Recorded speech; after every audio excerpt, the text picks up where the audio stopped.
여러분 안녕하세요. 니콜라이TV의 배경한입니다. 올해는 10월 초부터 예년에 비해서 기온이 좀 낮아서 아침 저녁으로 꽤 쌀쌀한 날씨를 계속 보이고 있습니다. 사람들은 날씨가 갑자기 추워지거나 갑자기 더워지거나 하면 외부 활동을 자제하는 경향이 있습니다.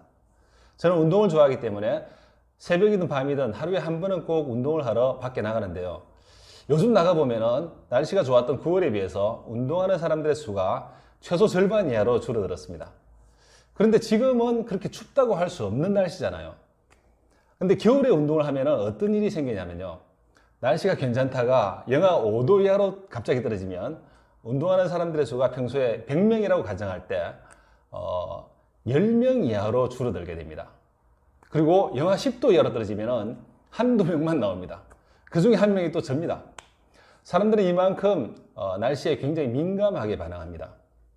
저는 날씨가 아무리 추워도 날씨를 이유로 운동을 건너뛰거나 외부 활동을 취소하거나 하는 경우는 없습니다. 그런데 거기에는 이유가 있습니다. 저의 특별한 경험 때문인데요. 바로 오늘 제가 여러분께 드리려고 하는 이야기입니다. 저는 2010년 10월에, 그러니까 지금부터 정확하게 10년 전입니다. 무역회사에서 직장생활을 하고 있었는데요. 갑자기 러시아 지사로 발령을 받게 되었습니다. 제가 가게 된 것은 러시아에서 가장 추운 곳이죠. 시베리아였는데 시베리아에서 제일 큰 도시인 노보시비르스크에 회사의 지사가 있었습니다. 그쪽으로 가게 되었습니다. 먼저 지도로 노보시비르스크가 어디 있는지 한번 보시겠습니다. 거대한 러시아 땅이 보이시죠? 그 한가운데에 빨간 표시를 한 것이 바로 노보시비르스크입니다.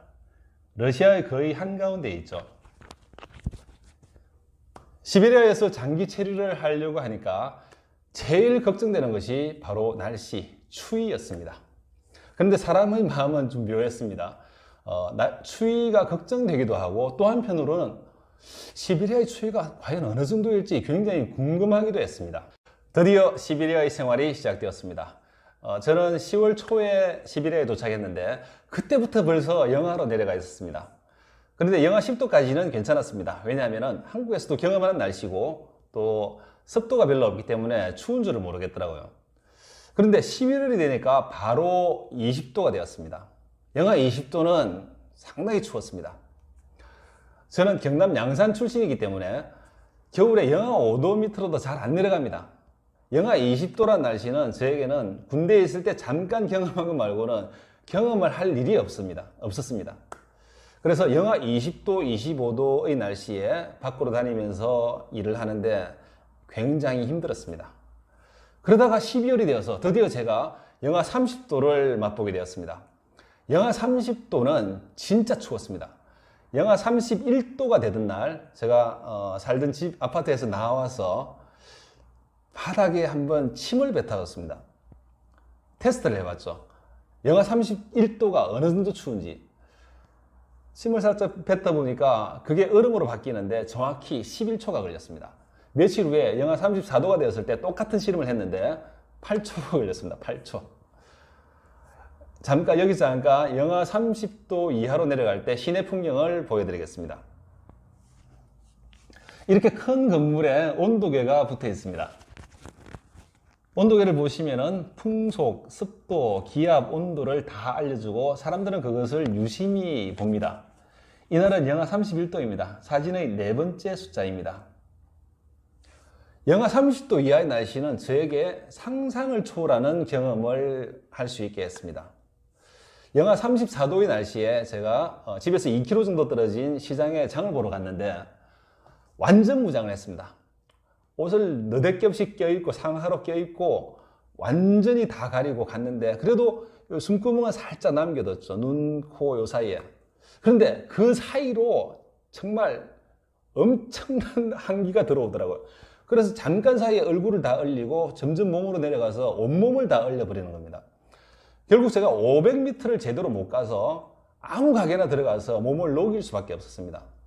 그리고 다시 나와서 또 갔는데 500m가 한계였습니다.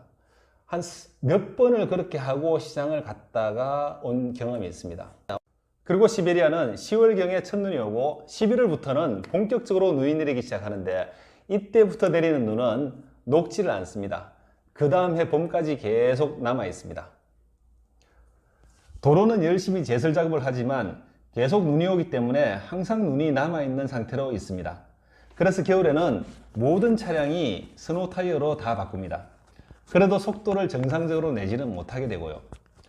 그런데 영하 30도 이하가 되면은 차량들이 오히려 쌩쌩 달립니다. 왜냐하면은 바닥에 있는 얼음과 타이어의 그 마찰력이 강해져서 미끄러지질 않는 거예요.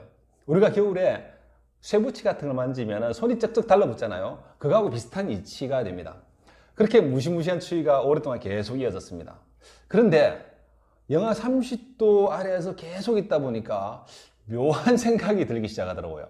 뭐냐면은 영하 20도는 별로 추운 게 아니네 하는 생각이 들기 시작했습니다.